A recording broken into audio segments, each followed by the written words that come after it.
प्यारे अभ्यर्थियों नमस्कार। स्वागत है आप सभी का आपके अपने YouTube channel RP study viewer में।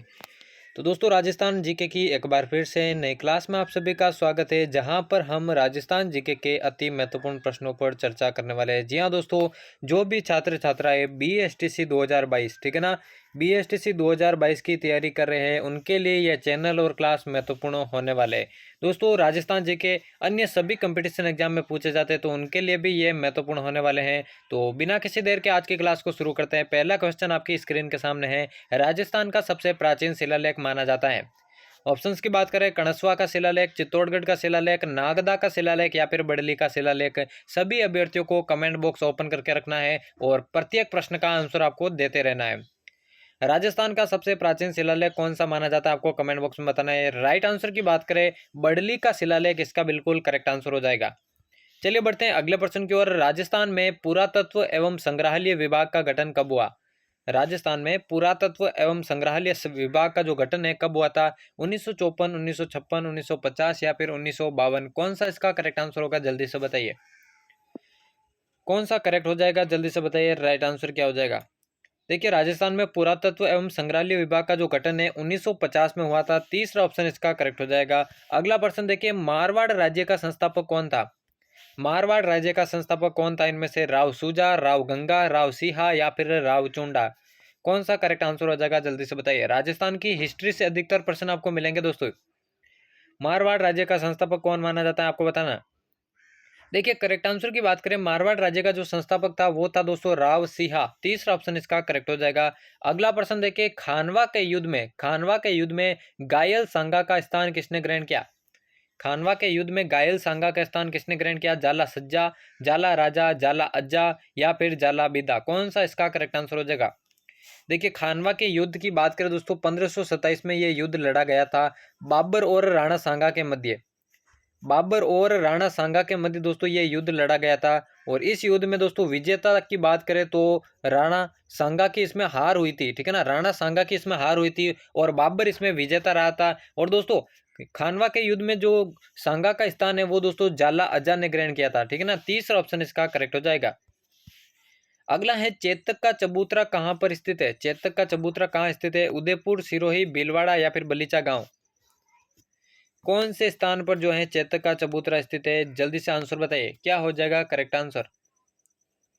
देखिए दोस्तों चेतक के चबूतरे की बात करें तो बलीचा गांव में चेतक का चबूतरा बना हुआ है। और दोस्तों महाराणा प्रताप के चबूतरे की बात करें तो दोस्तों बांडोली गांव में उनकी 8 खंभों की छतरी भी बनी हुई है, ठीक है ना।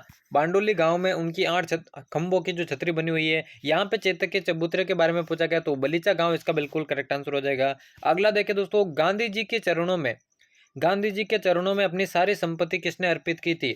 बाबा नरसिंह दास, सेठ दामोदर दास राठी, सुमेनस वर्मा या फिर कोई नहीं? कौन सा करेक्ट आंसर हो जाएगा, जल्दी से बताइए।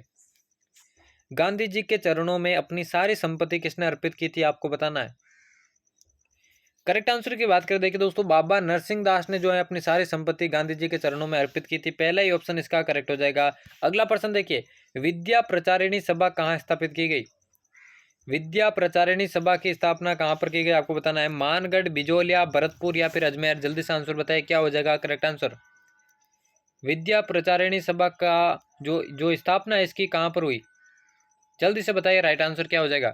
देखिए करेक्ट आंसर की बात करें, विद्या प्रचारिणी सभा की जो स्थापना है दोस्तों बिजोलिया में की गई थी। बिजोलिया आपको मालूम है भीलवाड़ा के अंदर स्थित है। भीलवाड़ा में ये स्थित है बिजोलिया, जहां पर क्या हुआ था, विद्या प्रचारिणी सभा की स्थापना हुई थी। अगला प्रश्न देखिए दोस्तों, अगला है, चौरी कर क्या होता है? चौरी कर क्या होता है, आपको बताना है। चौरी कर क्या होता है, जल्दी से आंसर बताइए। राज्याभिषेक कर, युद्ध कर, शादी योग्य लड़की के विवाह पर कर या फिर मृत्यु होने पर कर? चौरी कर क्या होता है, आपको बताना है। देखिए दोस्तों चौरी कर आपको मालूम होगा बिजोलिया किसान आंदोलन के दौरान लगा था। और शादी योग्य लड़की के विवाह पर जो कर लगाया जाता है उसे चौरी कर कहा जाता है। तो तीसरा ऑप्शन इसका करेक्ट हो जाएगा। अगला प्रश्न देखिए, राजस्थान के बांसवाड़ा जिले में मानगढ़ क्यों जाना जाता है? राजस्थान के बांसवाड़ा जिले में जो मानगढ़ स्थित है वो क्यों जाना जाता है? प्रसिद्ध पुरातत्व किला के कारण, आदिवासियों का अंग्रेजों द्वारा दमन के कारण, पौराणिक त्रिपुरा सुंदरी मंदिर के कारण या फिर प्रथम आदिवासी राजा का अभिषेक स्थल होने के कारण? बांसवाड़ा जिले का मानगढ़ स्थल क्यों जाना जाता है? आप सभी को मालूम होगा दोस्तों, बांसवाड़ा जिले में मानगढ़ में जो आदिवासियों का दमन हुआ था अंग्रेजों के द्वारा, इसी कारण यह स्थान जाना जाता है। अगला प्रश्न देखिए, लालर क्या है, ठीक है ना, लालर क्या है आपको बताना है। पगड़ी, विधवा स्त्रियों की ओढ़नी, सुहागिन स्त्रियों की ओढ़नी या फिर कमर का वस्त्र। कौन सा इसका करेक्ट आंसर हो जाएगा, जल्दी से बताइए। लालर क्या है आपको बताना दोस्तों। देखिए लालर की बात करें, विधवा स्त्रियों की जो ओढ़नी होती है तो उसे ही लालर बोला जाता है। दूसरा ऑप्शन इसका करेक्ट हो जाएगा। अगला प्रश्न देखिए, पुरुष व स्त्रियों द्वारा गले में पहने जाने वाला मुख्य आभूषण कौन सा है। पुरुष और स्त्रियों द्वारा गले में जो आभूषण पहना जाता है वो कौन सा है। गोरबंद, हमेल, हंसली या फिर कोई नहीं। करेक्ट आंसर बताइए दोस्तों। क्लास को एंड तक वॉच करना है और चैनल को अभी तक सब्सक्राइब नहीं किया तो जल्दी से कर लेना, क्योंकि आगे भी इसी तरह की क्लासेज आपको देखने को मिलेगी। तो इसका जो करेक्ट आंसर होगा दोस्तों, हंसली बिल्कुल करेक्ट आंसर हो जाएगा। अगला देखिए दोस्तों, चटक रंगों का प्रयोग निम्न में से किस शैली की कलात्मक निजी धरोहर है। चटक रंगों का प्रयोग कौन सी शैली की जो है निजी धरोहर है। जैसलमेर, झालावाड़, सिरोही या फिर बूंदी। करेक्ट आंसर क्या हो जाएगा आपको बताना है। कौन सा हो जाएगा करेक्ट आंसर आपको बताना है। देखिए चटक रंगों का प्रयोग जो है वो सिरोही शैली में, ठीक है ना, सिरोही शैली में होता है। तीसरा ऑप्शन इसका करेक्ट हो जाएगा। अगला देखिए, अगला है बरगू किस प्रकार का वाद्य यंत्र है। बरगू किस प्रकार का वाद्य यंत्र है। तत् वाद्य यंत्र, सुशिर वाद्य यंत्र, ताल वाद्य यंत्र या फिर गण वाद्य यंत्र। बरगू किस प्रकार का वाद्य यंत्र है आपको बताना है। क्या हो जाएगा करेक्ट आंसर, जल्दी से बताइए। बरगू की बात करें दोस्तों, ये एक सुशिर वाद्य यंत्र है जो कि हवा से फूंक कर बजाया जाता है। दूसरा ऑप्शन इसका करेक्ट हो जाएगा। अगला है, राजस्थान के किस मेले को लक्खी मेले के रूप में जाना जाता है। कौन से मेले को लक्खी मेले के रूप में जाना जाता है। गोगा मेड़ी, कैला देवी, पुष्कर या फिर रामदेवरा। कौन सा इसका करेक्ट आंसर हो जाएगा। देखिए दोस्तों, लक्खी मेले की बात करें, जो केला देवी का मेला है, केला देवी का मेला है जो कि करौली जिले में बढ़ता है, तो इसे ही दोस्तों लक्खी मेले के रूप में जाना जाता है। यही इसका करेक्ट आंसर होगा।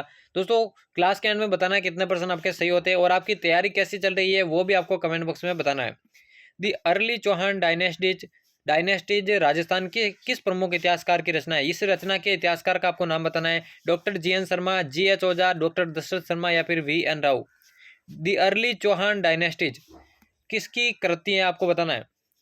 तो करेक्ट आंसर की बात करें, डॉक्टर दशरथ शर्मा ने इसकी रचना की थी। तीसरा ऑप्शन इसका करेक्ट हो जाएगा। अगला प्रश्न देखिए, हाड़ी रानी का महल राज्य में कहाँ स्थित है।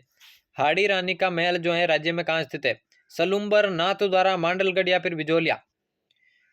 कौन सा इसका करेक्ट आंसर होगा, जल्दी से बताइए। हाड़ी रानी का महल कहाँ पर स्थित है, जल्दी से बताइए। देखिए हाड़ी रानी के महल की बात करें दोस्तों, सलुम्बर में ये स्थित है। पहला ही ऑप्शन इसका करेक्ट हो जाएगा। जल्दी से अगले प्रश्न की ओर बढ़ते हैं। निम्न में से किस रचना का लेखक वीरबान था।